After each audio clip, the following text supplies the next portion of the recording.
여러분 공갈빵에 대해서 아시죠? 공갈빵은 속이 텅 비어있는 빵입니다. 맛있더라고요. 근데 양이 너무 작더라고요. 부피는 이만한데 그게 속았다 그런 생각을 하게 됩니다. 만약 우리의 믿음이 여러분 공갈빵이라면 하나님의 심판을 견디지 못할 것입니다. 공갈빵 같은 것은 바로 구원파 같은 믿음, 이게 바로 공갈빵이죠. 관념적인 믿음이 공갈빵입니다. 관념과 우리의 고백과 삶의 실체가, 삶의 실천이 일치하지 않는 것, 그것이 바로 공갈빵입니다. 쭉정이죠, 쭉정이. 삶의 열매가 없는 것이 바로 공갈빵입니다. 스펄전 목사는 목회자 후보생에게 라는 책에서 그는 목회자의 자질에 대해서 말합니다. 19페이지에 보니까 이렇게 이야기해요. 어떤 목사가 강단에서 열심히 복음을 전했는데 죽어서 지옥에 갔다는 겁니다. 지옥에 가서 보니까 자신의 강단에서, 자신의 교회에서 설교를 들었던 사람들이 거기에 아주 많았다는 거죠. 자신의 설교를 들었던 사람들, 설교했던 사람도 지옥 가고 그 설교를 들었던 사람도 지옥 가고. 여러분, 찰스 스펄전 목사님은 철저한 칼뱅주의자입니다. 예정론을 강력하게 주장하는 사람이에요. 침례교단에서 아르미니안과 칼뱅주의가 서로 부딪힐 때, 논란이 일어났을 때 스펄전 목사님은 그 일어난 총회 때 일어나서 강력하게 칼뱅을 주장했던 사람입니다. 전통적인 칼뱅주의자예요. 그런데 그가 목회자 후보생에게 쓰는 책, 그러니까 강의예요. 강의록을 모아서 책으로 낸 건데, 목회자 후보생들, 그러니까 신학생들, 그 당시 스펄전 목사님이 신학교를 만들었는데 그 신학교에 들어온 사람들, 신학생들에게 강의를 했습니다. 이 책을 3권으로 모아놨는데 그 첫 번째 강의가 목회자의 자질이라는 부분입니다. 목회자의 자질에서 가장 중요한 게 뭐냐? 오늘 이 예화였던 거예요. 지옥으로 끌고 가는 목회자. 철저한 칼뱅주의자가 이런 말을 한다? 의미가 좀 있어 보입니다. 우리의 믿음이 열매 있는 믿음, 진짜 믿음이 되기를 소망합니다. 오늘 설교의 제목이 바로 진짜의 믿음, 진짜 믿음이에요. 여러분, 명품이 있다는 얘기는 짝퉁이 있다는 얘기고, 짝퉁이 있다는 얘기는 명품이 있다는 얘기입니다. 가짜가 있으니까 진짜가 있는 거예요. 반대로 우선순위는 진짜가 있으니까 가짜가 있는 겁니다. 진짜 믿음이 있으니까 가짜 믿음이 있는 거예요. 지금 가짜가 판치는 거 아닙니까? 옛날에 그런 노래 있잖아요. 야이야이 아들아 내 말 좀 들어라. 여기도 작아 저기도 작아 작아 작아 작아 작아 작아 작아가 판친다. 오늘 이 시간 우리는 우리의 믿음이 진짜인지 짜가인지 좀 생각할 필요가 있을 것 같아요. 여러분, 한국교회의 믿음은 관념적인 믿음입니다. 한국 사람들이 믿음이라는 것을 생각할 때 좀 성경적이지 않아요. 한국 사람들이 믿음 하면 관념적이에요. 그냥 추상명사잖아요. 우리나라 언어로 보면 믿음은 추상명사예요. 추상명사의 특징이 뭡니까? 이것은 컵이죠. 컵은 분명한 형체가 보여요. 이건 컵이에요. 누가 뭐라 그래도 컵이에요. 근데 추상명사는 존재하지만 그 형체를 뭐라고 이렇게 딱히 이렇게 눈에 보여지는 물체로 볼 수가 없는 거예요. 그래서 이 추상명사를 저는 영적인 것이라고, 영적인 단어라고, 영적 명사라고 저 개인적으로 생각합니다. 눈에 보이지 않지만 실제 하는 것. 근데 이 실제 하는 것이 어떻게, 이 관념적인 믿음이 어떻게 우리의 삶 가운데 이루어지는가? 우리의 삶 속에서 우리의 삶의 태도로 드러나는 거예요. 믿음은 관념적인 것이 아니에요. 관념적인 믿음이 우리의 삶 속의 실체가 되는 거죠. 그게 영적인 믿음인 거죠. 영적인 단어. 그래서 믿음은 영적인 단어입니다. 우리 한국 교회가 이 믿음이 관념적으로 생각하는 것이 얼마나 강한지 모릅니다. 그러니까 내로남불이 얼마나 많아요. 윤리의식이 왜 이렇게 무너져 있습니까?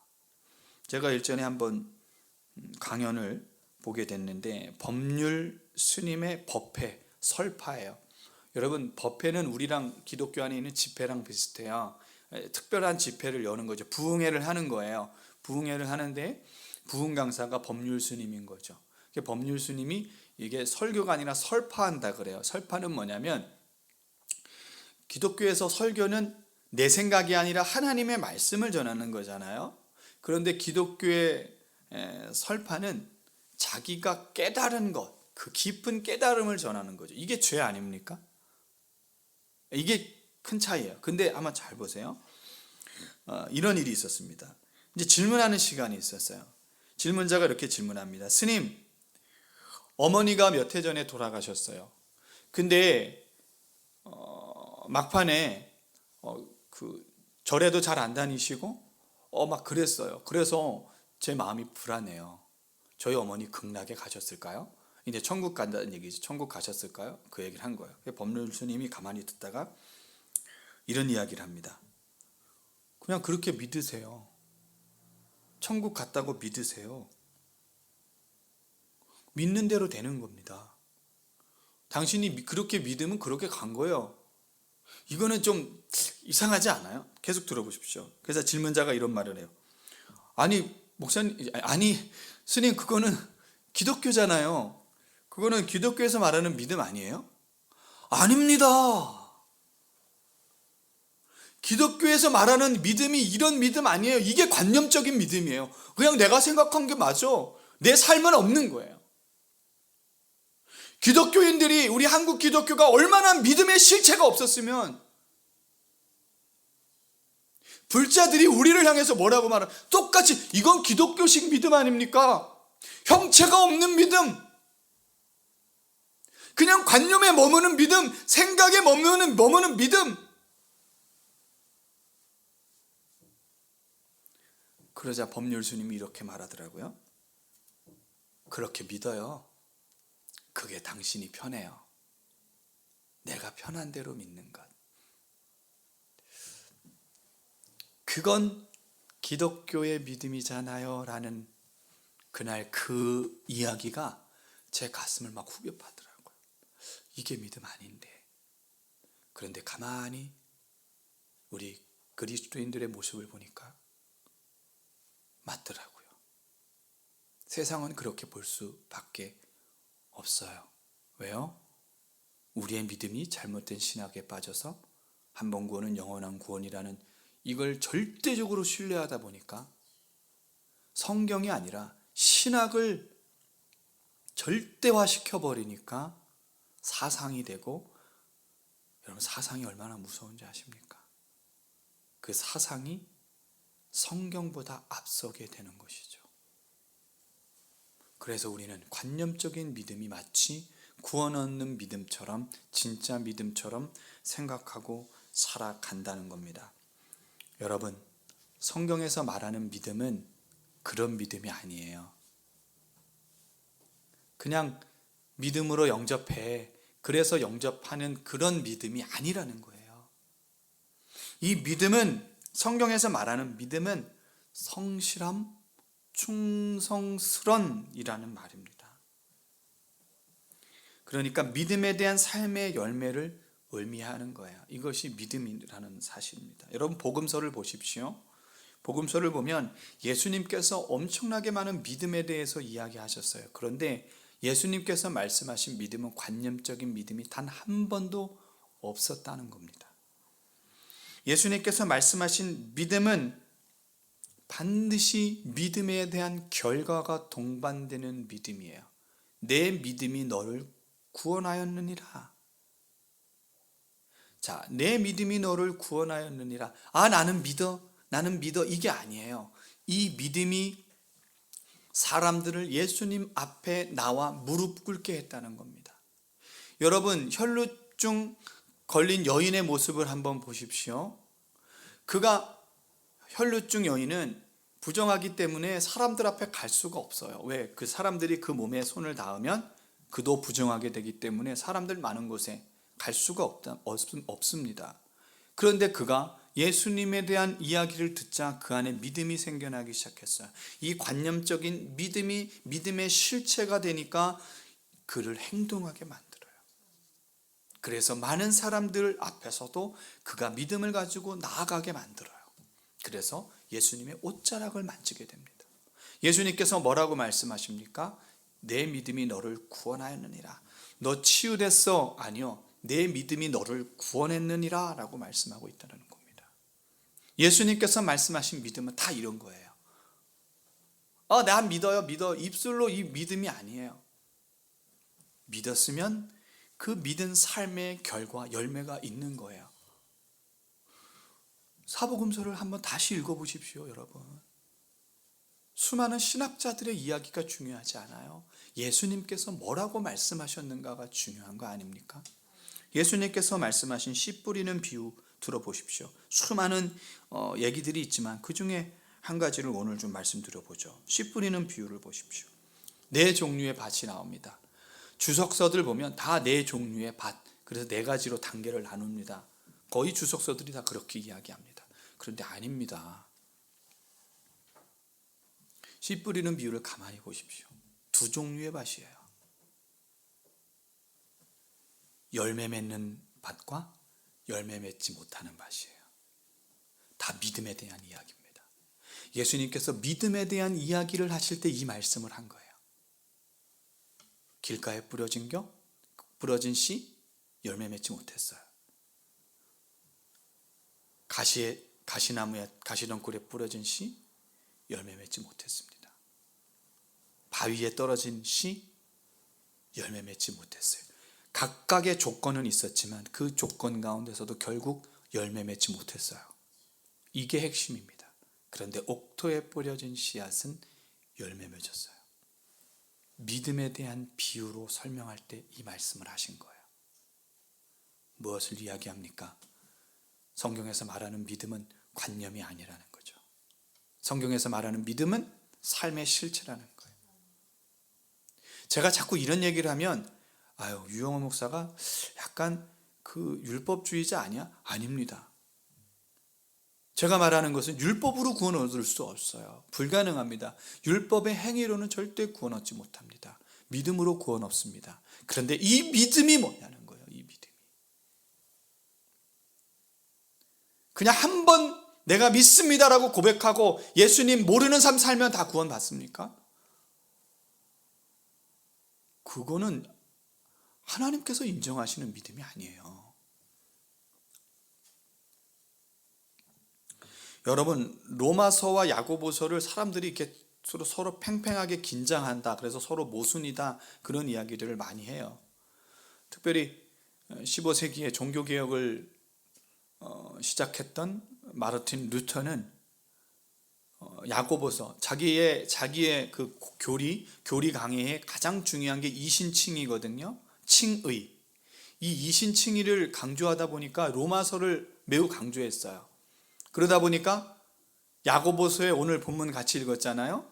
행함이 없는 믿음은 곧 죽은 것이니라. 실체가 없는 거죠. 다시 말하면 야고보서에서 말하는 믿음은 실체가 없는 믿음은 믿음이 아니라는 거예요. 이게 부딪히니까 루터는 어떻게 생각했냐면, 유명한 이야기죠. 야고보서는 지푸라기 서신이다. 지푸라기, 아무 의미가 없다. 그래서 그가 독일어 성경을 번역할 때 가장 늦게 번역했습니다. 요한계시록과 야고보서를 가장 늦게 번역했어요. 왜냐하면 야고보서와 요한계시록이 거의 같은 메시지예요. 믿음을 견뎌라. 너의 믿음을 보여라. 삶으로 보여라. 그 이야기거든요. 소아시아 7교회 이야기를 한번 보십시오. 믿고 견디는 자, 환난을 통과하는 자, 믿음의 실체가 있는 자들, 충성스러운 자들, 성실한 사람들, 그런 사람들이 면류관 얻는 겁니다.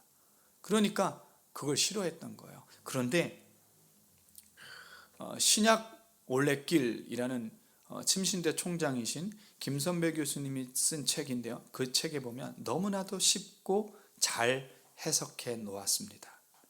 자, 로마서와 야고보는 같은 믿음을 이야기하고 있습니다.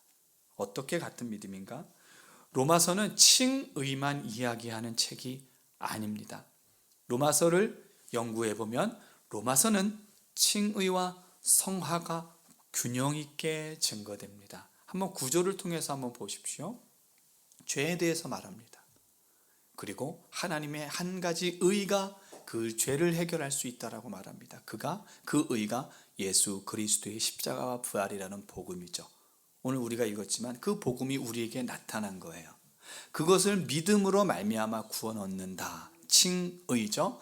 믿음으로 구원을 얻는데 여기서 끝나는 게 아니에요. 4장, 5장에서 칭의에 대해서 설명을 해요. 그러면서 6장부터 성화로 이어집니다. 그래서 신약 올레길에는 이렇게 표현했더라고요.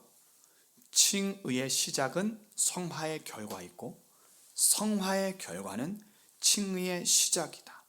그러니까 우리의 믿음이 그냥 믿는 관념적인 믿음에서 우리의 삶의 실체가 되어야 이것이 성경에서 말하는 믿음이다라는 거죠.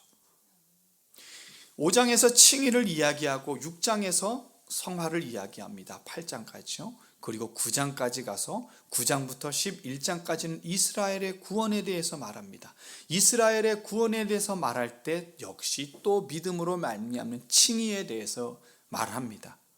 그러나 12장 믿음의 실체, 믿음의 실천편에서 다시 이 믿음은 실체화됩니다. 우리가 어떻게 예배해야 되는지, 국가와의 관계는 어떻게 해야 되는지, 이웃과의 관계는 어떻게 해야 되는지, 우리의 삶 속에서 하나님의 나라는 어떻게 펼쳐지는지 실제적인 우리의 삶의 믿음을 이야기합니다. 그래서 칭의의 시작은 성화의 결과이고 성화의 시작은 칭의의 결과인 거죠. 야고보서의 믿음과 같은 믿음이에요. 이 두 개가 왜 다른 이야기하는 것처럼 느껴지냐면 기록 배경 때문에 그렇습니다. 로마서를 기록한 배경은 에베소를 중심으로, 그래서 베이스 캠프잖아요. 선교 베이스 캠프를 차리고 바울이 에베소에서부터 계속 소아시아 지역, 갈라디아 지역부터 해서 계속 복음을 전하고 다시 에베소서에 와서 쉬고 좀 회복하고 다시 말씀을 전하러 선교하러 가고, 그리고 이제 이 사역을 다 하고 고린도로 넘어갑니다. 그런데 에베소서에서 사역할 때 계속해서 방해꾼들이 있었어요. 또한 그가 선교 사역하는, 교회를 개척하는 사역 가운데서 계속 방해하는 세력들이 있어요. 그 사람들이 바로 유대주의자들입니다. 다시 율법으로 돌아가야 된다. 믿음도 있고 율법도 지켜야 된다. 이 사람들이 바로 율법주의자들이에요. 이 사람들에게 계속 부딪힘이 있었어요. 그래서 이 부딪힘을 해결하기 위해서 바로 AD 55년경, 54년경, 56년경 이 어간에 갈라디아서와 함께 로마서를 기록했어요. 그래서 갈라디아서와 로마서는 거의 내용이 같아요. 이신칭의를 매우 강조합니다. 그래서 이렇게 나온 거예요. 그렇지만 여기에서 핵심은 역시 우리의 삶을 전혀 무시하지 않았다라는 겁니다. 야고보서는 어떻습니까? 야고보서 기록 배경은 헬라 로마니즘 때문에 그래요. 헬라와 로마 문화가 영지주의자가, 그 당시에 영지주의가 막 퍼졌어요. 이게 이원론이거든요. 지식과 삶을 분리시키는 거예요. 그러니까 철학자들이 철학만 연구하는 거예요. 삶은 관심이 없어요. 내가 아는 것, 그러니까 내가 아는 지식으로 구원받는 거예요. 그러니까 실제 삶의 영향이 아무 의미가 없는 거죠. 이 영향 때문에 많은 그리스도인들이 믿음을 잃어버린 사람들이 너무나 많았다고요. 그 모습을 보면서 야고보가 이 사람들을 이제 깨우기 위해서 기록한 책이 야고보서예요. 그러니까 뭐라고 말합니까? 믿음이 먼저냐? 믿음이 먼저가 아니라 믿음은 행함이 없으면 곧 죽은 거다. 그러면서 말씀하는 게, 아브라함이 믿을 때 어떻게 믿었냐? 그가 행함으로 그 믿음을 증명했다는 거 아닙니까? 우리의 믿음은, 성경에서 말하는 믿음은 이거예요. 실체 없는 믿음이 아니라는 사실을 여러분 좀 기억했으면 좋겠습니다. 오늘 우리가 읽은 로마서 본문에 보면 이렇게 17절에 말합니다. 믿음으로 믿음에 이르게, 믿음으로 믿음에 이르게. 이게 무슨 말인가? 믿음? 이게 무슨 말인가? 어렵죠. 이걸 다시 해석해 보면 믿음에 대한 믿음으로 번역해도 됩니다. 헬라어로 보면 피스테스, 에크, 피스테스. 그러니까 에크는 뭐뭐에 대해서 앞에 있는 것과 뒤에 있는 것을 연결시키는 거예요. 단절되는 게 아니에요. 앞에 있는 믿음과 뒤에 있는 믿음이 지금 같은 거예요. 공존하는 겁니다. 앞에 있는 믿음은 어떤 믿음인가? 내가 복음을 부끄러워하지 아니하노니 이 복음은 모든 믿는 자들에게 구원을 주시는 하나님의 능력이 됩니다. 먼저는 유대인에게요, 그리고 헬라인에게로다. 복음의 능력, 복음으로 구원받는다. 예수 그리스도의 십자가의 죄사함과 용서와 부활의 의로 구원받는다. 그 이야기예요. 그 믿음, 그 예수 그리스도의 십자가와 부활이라는 복음에 대한 믿음이에요. 그 믿음으로 우리는 구원을 받고, 믿음에 대한 이 두 번째 다음에 믿음은 뭐냐면 우리가 믿었던 복음에 대한 믿음의 삶을 사는 거예요. 다시 말하면 예수님께서 나를 따르는 자들은 자기를 부인하고 십자가를 지라는 믿음. 믿음이 있는 사람들은 예수를 따르는 사람들이에요. 예수님에 대해서 알고 복음을 아는 사람들은 예수님을 따라가는 거예요. 그게 믿음인 거예요. 믿음으로 믿음에 이르게 한다. 믿음에 대한 믿음인 거예요.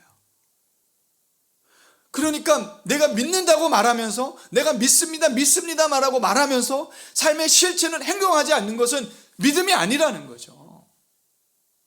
주인이 바뀌지 않았는데 어떻게 믿음입니까? 이게 어떻게 구원입니까? 내가 믿는다고 말하면서 여전히 내 방식대로 내가 원하는 대로 살아가는 게 어떻게 믿음입니까? 한국교회 가장 큰 문제의 신학이 뭔지 아십니까? 부끄러운 구원이에요. 부끄러운 구원. 부끄러운 구원이 어디 있습니까? 성경에 어디 부끄러운 구원이 있습니까? 만들어낸 거 아닙니까? 만들어낸 거. 성경을 자기 방법 신학대로 해석하다 보니까 이거 자꾸 걸리는 부분이 있거든요. 구원을 이루라는 부분들이 있고 자꾸 걸리거든요. 그러니까 부끄러운 구원도 있어요. 우리 부끄러운 구원 받지 맙시다. 성경에 어디 부끄러운 구원? 이거 연옥입니까? 연옥설? 천주교랑 뭐가 달라요? 이게 부끄러운 구원은 없습니다. 구원 자체가 아예 없는 거예요. 내가 예전에는 이렇게 잘 믿었는데, 여러분, 믿음은요 과거가 아닙니다. 믿음은 현재예요. 믿음에서 믿음에 이르게 하는 거예요. 이르게 하는 거예요. 믿음에서 믿음이 있었어가 아니에요. 믿음에서 믿음에 이르게 하는 거예요. 믿음은 현재예요. 내가 아무리 예전에 뜨겁고 열심히 신앙생활했지만 지금 세상에 만족하고 살면 그 믿음은 죽은 믿음입니다. 사도 바울이 로마서 4장에 가서 이런 이야기합니다. 칭의에 대해서 말할 때 창세기 15장 6절 말씀을 핀셋을 탁 찝어요. 로마서 전체 율법으로 행위로 구원받는다는 그 사람들에게 창세기 15장 6절 말씀. 아브라함이 아직 아브라함 아니에요. 아브라함이 여호와를 믿음에, 그 이후에 할례가 있었거든요. 행위가 아니라 믿음이 먼저다. 근데 이 믿음이 여러분 뭔지 아십니까? 창세기 15장 6절에 있는 이 믿음의 이거 아만이라고 우리가 아멘 하잖아요. 히브리어 아만이라는 단어인데, 이 아만은 네 그렇습니다, 그렇게 될 줄 믿습니다라는 기대가 있지만, 사실은 이 그렇게 될 줄 믿습니다, 그렇습니다, 맞습니다라는 이 믿음이 그냥 나오는 게 아니에요. 아만은 그냥 나오는 게 아니라 삶의 경험을 토대로 나오는 겁니다. 아브라함이 12장부터 부르심을 받았잖아요. 12장부터 부르심을 받고 15장까지 여러 가지 우여곡절이 있었어요. 이집트 내려가서 마누라 팔아먹는 그런 말도 안 되는 일까지 벌인 사람이 아브라함 아닙니까? 그럼에도 불구하고 하나님께서 아브라함에게 약속하신 그 약속에 대해서 신실하다는 것, 그거에 대한 아브라함의 반응이에요. 내가 믿어요. 하나님, 내 삶을 붙드시는 하나님을 내가 믿어요. 그 믿음인 거예요. 이것이 실체가 있는 믿음입니다. 아멘. 오늘 우리에게 이러한 믿음이 있기를 소망합니다. 참 쉽게 하려고 하지만 이 쉽지 않은 이야기들 집중해서 들어줘서 고맙습니다. 자, 믿음으로 살리라. 여기서 살리라. 사람들이 살리라를 주목하지 않아요. 오직 의인은 믿음으로 말미암아 살리라. 믿음으로 말미암아 살리라는 믿음이 내가 살아가는 이유인 거예요. 믿음이 내가 살아가는 이유인데 이 살리라라는 단어를 여러분 너무 무시해요. 그냥 앞에 있는 오직 의인은 믿음으로만 생각하는데 믿음으로 말미암아 살리라 마무리를 안 짓는다는 거죠. 믿음으로 말미암아 살리라. 이 살리라를 제가 연구해 보니까 자오라는 단어예요. 자오라는 단어인데 이 단어가 한 5가지, 6가지로 형태로 해석이 되는데 중요한 부분 몇 가지만 이야기 보면 이래요. 죽다가 살다에 살다. 자, 죽었던 사람이 산 거예요. 죽다가 살아날 때 그 살다예요. 그러니까 믿음으로 이전에 우리가 죽었었잖아요. 그러니까 믿음이 우리를 살려낸 거예요. 그 살다의 의미가 있고, 두 번째는 하나님의 자녀로 살아가는 삶, 그리스도와 함께하는 삶, 살아가다, 그리스도와 연합되어서 살아가다라는 의미예요. 그렇지, 같이 살아가다라는 의미가 있기 때문에 믿음이 관념이 아니라 실체가 되는 거죠. 지금 이 순간에도 살아가는 거예요. 그리스도와 함께 살아가는데 어떻게 막 함부로 죄 짓습니까? 그건 믿음 아니죠. 믿음 아니에요. 세 번째는 삶의 방향에 대해서 살아가는 거예요. 여기 해석된 거 보니까 이렇게 이 단어를 해석했더라고요. 남편과 함께 산다. 여러분, 남편과 함께 산다는 얘기는 그 가정에 남편과 아내가 그 가정의 목표를 향해서 살아가는 거잖아요. 이 말은 무엇을 위해서 산다는 말이에요. 그러니까 믿음은 뭐냐면 그리스도와 함께 사는 거예요. 그러니까 믿음은 뭐냐면 죽다가 살아나서 이제 살아가는 거예요. 살아가는 삶의 이야기입니다. 우리가 어떻게 살아가느냐? 우리의 모든 삶이 믿음으로 살아가는 거예요. 믿음으로. 그냥 사는 게 아니에요. 내가 믿었어 그리고 끝이 아니에요. 우리의 모든 삶을 믿음으로 살아가는 거예요. 믿음으로 도전하고 믿음으로 나아가고 어렵고 힘든 중에도 하나님이 함께 하신 것을 믿고 약속의 말씀을 붙들고 살아가는 거예요. 그게 믿음이에요. 그게 구원 얻는 믿음인 겁니다. 여러분, 믿음을 우리가 너무 이제 한국교회가 그냥 믿음을 관념적으로 생각하는 게 너무 이게 익숙해져 있다 보니까 다른 얘기하면 막 이단 소리 합니다. 여러분, 믿음이라는 단어, faith, 관념적인 믿음이에요. 그런데 이 믿음은 faithful이라는 풀이가 돼야 돼요. faithful. faithful이 뭡니까? 성실함, 충성스러움. 야고보서와 요한계시록에서 이야기하는 믿음이 바로 이거예요. 야고보서 소아시아 7교회에서 계속 이야기하는 게 뭐야? 충성되라, 성실해라, 첫사랑을 돌이켜라, 뜨겁든지 차갑든지 분명해라. 너희의 믿음이 세상과 양다리 걸지 말라. 성령이 교회들에게 하시는 말씀을 들어라. 믿음은 관념이 아니라 우리의 삶의 실체라는 것을 믿으시기 바랍니다. 아멘. 그래서 이 믿음을 제가 성경 전체에 나온 믿음은 더 많겠지만 이 성경 전체에 나오는 믿음을 좀 정리해 보니까 3가지로 좀 요약돼 보더라고요. 첫 번째는 믿음은 반드시 순종의 열매를 맺는다는 겁니다. 로마서 5장의 칭의와 6장의 성화, 6장 3절 성화에 들어가자마자 순종의 첫 번째 열매를 침례라고 이야기합니다. 침례. 그러니까 순종이죠, 순종. 믿음은 반드시 순종의 열매를 낳는다. 히브리서 5장 8절 9절, 그가 아들이시면서도 받으신 고난으로 순종함을 배워서 온전하게 되셨은즉 자기에게 순종하는 모든 자에게 영원한 구원의 근원이 되시고, 순종하는, 고난으로 순종을 배워서 온전하게 되셨은즉 자기에게 순종하는 모든 자에게 영원한 구원의 근원이 되시고, 순종하는 자들. 믿음은 반드시 순종의 열매가 있어야 한다는 겁니다. 아멘. 두 번째는 믿음은 반드시 인내를 동반한다는 겁니다. 인내. 여러분, 믿음은 인내가 필요한 거예요. 히브리서 10장 36절에 너희에게 인내가 필요함은 너희가 하나님의 뜻을 행한 후에 약속하신 것을 받기 위함이라. 하나님의 뜻을 행한 후에 약속하신 것을 받기 위한 거예요. 약속을 받기 위해서는 인내가 필요한 거예요. 어떤 목사님하고 제가 대화하다 그런 이야기 했습니다. 예언을 받았는데 왜 예언이 이루어지지 않죠? 이 말씀이에요. 오늘 말씀. 그 예언이 성취되도록 인내하고 기다리지 않았다는 겁니다.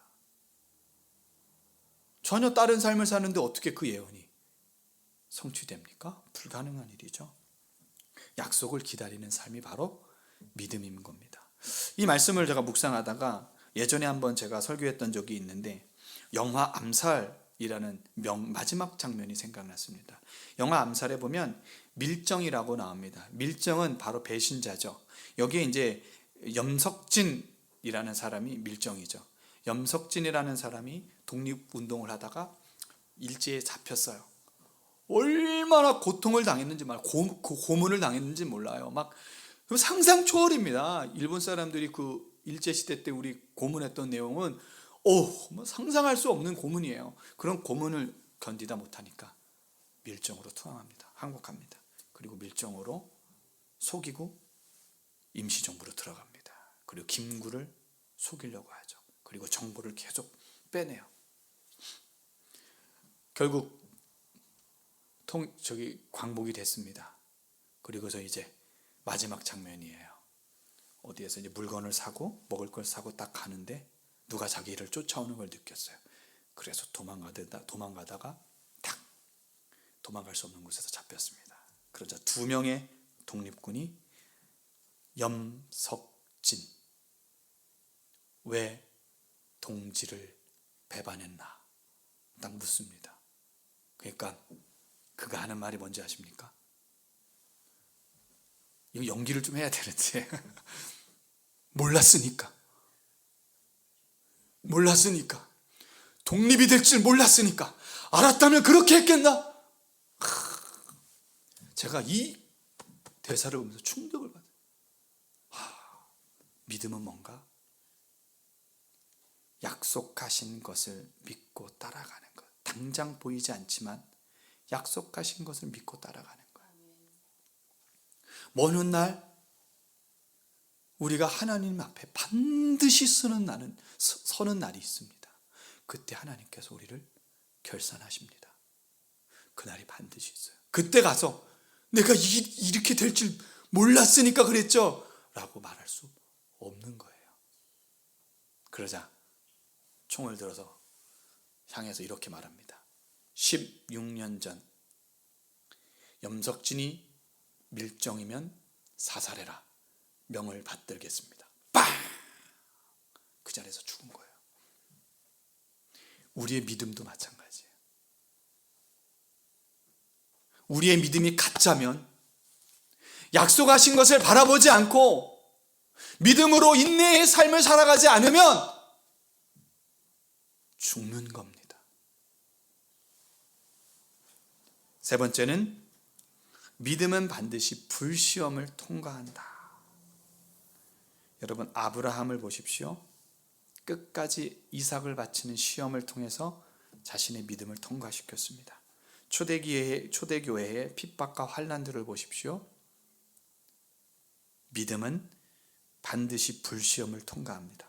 베드로전서 1장 7절 너희 믿음의 확실함은 불로 연단하여도 없어질 금보다 더 귀하여. 베드로전서 4장 12절 사랑하는 자들아 너희를 연단하려고 오는 불시험을 이상한 일 당하는 것 같이 이상히 여기지 말고. 말씀을 정리합니다. 믿음은 관념이 아닙니다. 믿음은 현재 우리들의 삶의 모든 선택입니다. 오늘 우리가 살아가면서 선택하는 모든 자유롭게 선택하는 그 선택이 곧 우리의 믿음입니다. 히브리서 11장 1절에 믿음은 바라는 것들의 실상이라고 말했습니다. 그래서 믿음이 마치 내가 바라고 꿈꾸는 것들의 실상이라고 생각하는데 그게 아니에요. 이 믿음의 실상은 믿음장인 히브리서 11장 전체에 대한 요약입니다. 11장 전체가 무슨 얘기예요? 누구는 견디고 누구는 믿음으로 누구는 믿음으로